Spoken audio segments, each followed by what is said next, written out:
Hello, my name is Shan Lyn and I am the General Manager of Guilt Taste, which is a part of the Guilt Group. And today I wanted to share with you a bit about the history of Guilt and Guilt Taste, how we do content, how we're integrating that with commerce, e-commerce, in a way that I think is exciting, and give you some examples or case studies of tests that we've done in integrating content and commerce. But first, I wanted to thank you for inviting me here. I could not be more excited. I think that entrepreneurship and starting new things and building new internet products is the most exciting thing in the world, so very excited to share it with you. So for those of you who don't know Guilt Group, we were founded about 5 years ago in New York by Kevin Ryan, who is a famous New York entrepreneur, and he really saw or was inspired by Vente Privée in Europe and saw there was no similar company in the US, and so he started it. And he started it really with a focus on women's fashion, and it quickly grew to be offering men's fashion, women's clothing, accessories, home goods, furniture, kids' wears, Jet Setter, which is our service where you can book hotel rooms online all over the world, Guilt City, which is our site for local experiences like restaurants or tickets for concerts, and more recently, Park and Bond, which is a men's focus website. So Guilt Taste specifically is something that I pitched to our CEO, Kevin Ryan, to say, I think we should be in food and wine. One reason was because I love food and wine, but I saw that there was no clear winner in the food and wine space online in the US, and I thought that Guilt was well positioned to be that leader. So what Guilt Taste is we try to be a combination of a beautiful food and wine magazine coupled with an e-commerce marketplace where you can read about ingredients from the best producers around the world and then buy them there with one click and have it sent to your door or to your home or to your office to have it arrive there a few days later. So we carry items across many categories like meat, seafood, cheeses from around the world, and they start anywhere from $6 all the way to over $1,000 for some of our wines and caviar. Guilt Taste is a little different to the rest of Guilt Group, where Guilt Group initially started and was focused on flash sales and great sales in designer brands. We knew that with Guilt Taste, food and wine brands are not as well known as, say, Valentino. So we had to explain more why certain food producers or artisans are so important and why we carried them on our site. The way that we wanted to do this was through storytelling. So we brought on a famous food writer called Ruth Reichel. She was the editor-in-chief of Gourmet magazine in the US and has written many books around her life and food, and is currently producing a movie in Hollywood about her life.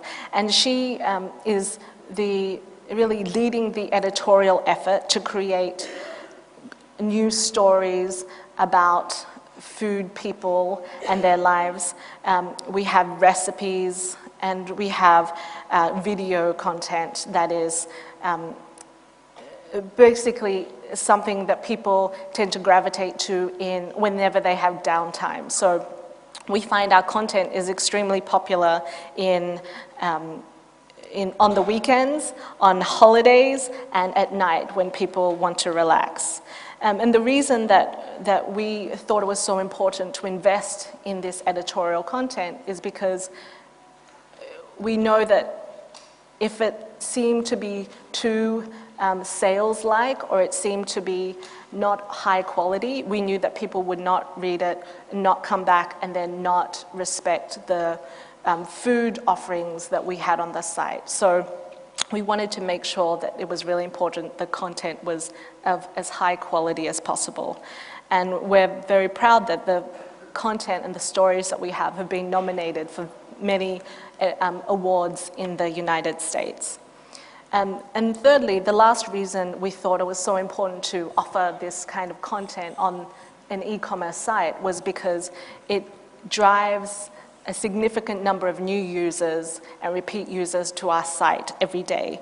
So we have a new story or recipe that publishes every day, and that in turn is shared by our users through Facebook, Twitter, Pinterest, and we offer basically every way possible a user can share that story, and that means that these services are the biggest drivers of traffic to our site. So we find that in the top 10 sources of traffic, they're coming from people who find Guilt Taste through Pinterest, Facebook, and Twitter.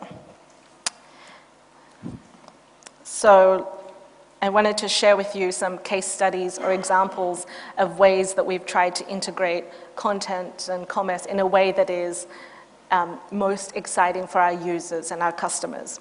So the first example is Thomas Keller. I don't know if any of you are familiar with the chef Thomas Keller. He is one of the more famous chefs in the United States. He founded the French Laundry restaurant in California, as well as Per Se in New York, and probably has the most Michelin stars of any American chef. And he had launched or had started this new flour that you use for making breads or pastas that was gluten-free. And the reason he produced this new flour was because he found that some customers coming to his restaurants had allergies to gluten, and so he still wanted to make meals for them, but had to use a different kind of flour, which he created in his kitchens. So we wanted to offer this flour to our users, and we also wanted to tell the story of how this came about. And this was extremely successful in drawing new people to our site, because we told the story about Thomas Keller, not just about how he developed the flour, but how he came back from a period of time where he was a little depressed before he started the French Laundry. And so it was a combination of a great story written by a famous writer about a famous chef in conjunction with a flour unique to that chef that really drove a lot of excitement around the site, around our story, and around the product. And we ended up selling out of thousands of bags of flour within one day, so very successful. Another story or example I have is we worked with an actor in the US. His name is Adrien Grenier, and he was on the TV show Entourage, and he had paired with a winemaker to develop a wine that he is biodynamic and environmentally friendly. And so we again did an article about a dinner party that this actor hosted with all his friends in a cool restaurant in Brooklyn, New York. And they drank the wine, but the story was mostly about this dinner party discussion. And we sold that with the wine. And again, very successful in both engaging our users in wanting to read the story, learn about the actor, as well as try his wine. And then a third example that I have is during Bastille Week. What we've found at Guilt Taste is that holidays and events in the calendar are very important to us in curating either sales or stories. And so during Bastille Week, we thought that was a great time to pull together a collection of French products, as well as work with a famous French chef in New York. And we did a story around his favorite cookbooks, vintage cookbooks that you cannot find anywhere else.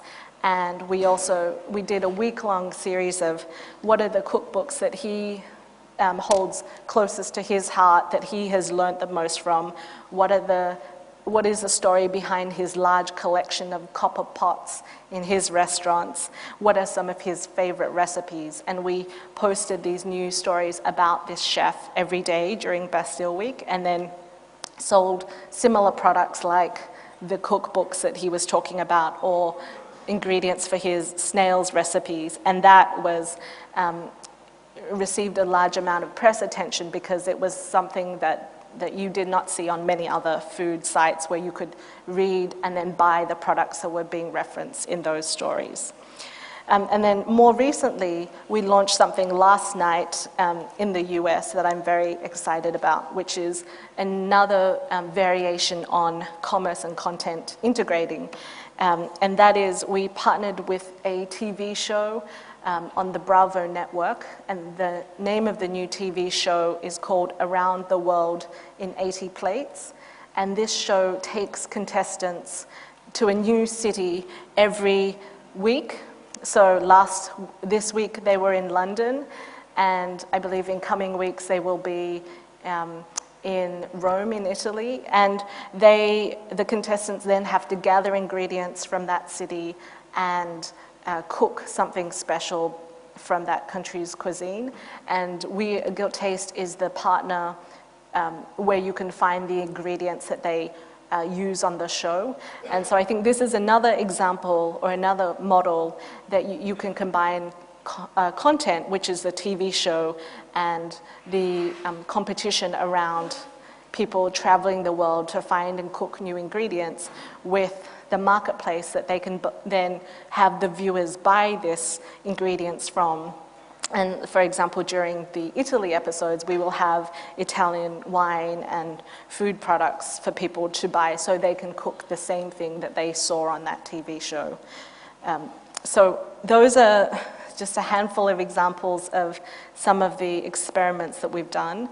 And I'm excited because I think that commerce is a new way to monetize content. I think traditionally we've seen most companies and startups really only have advertising as the way that they can generate revenue from great content that they're producing. And I believe that commerce is an interesting and exciting new option because it gives the user a direct way to act on whatever content that they are reading that they might be interested in, and that better user experience fundamentally benefits everyone. Thank you. Thanks.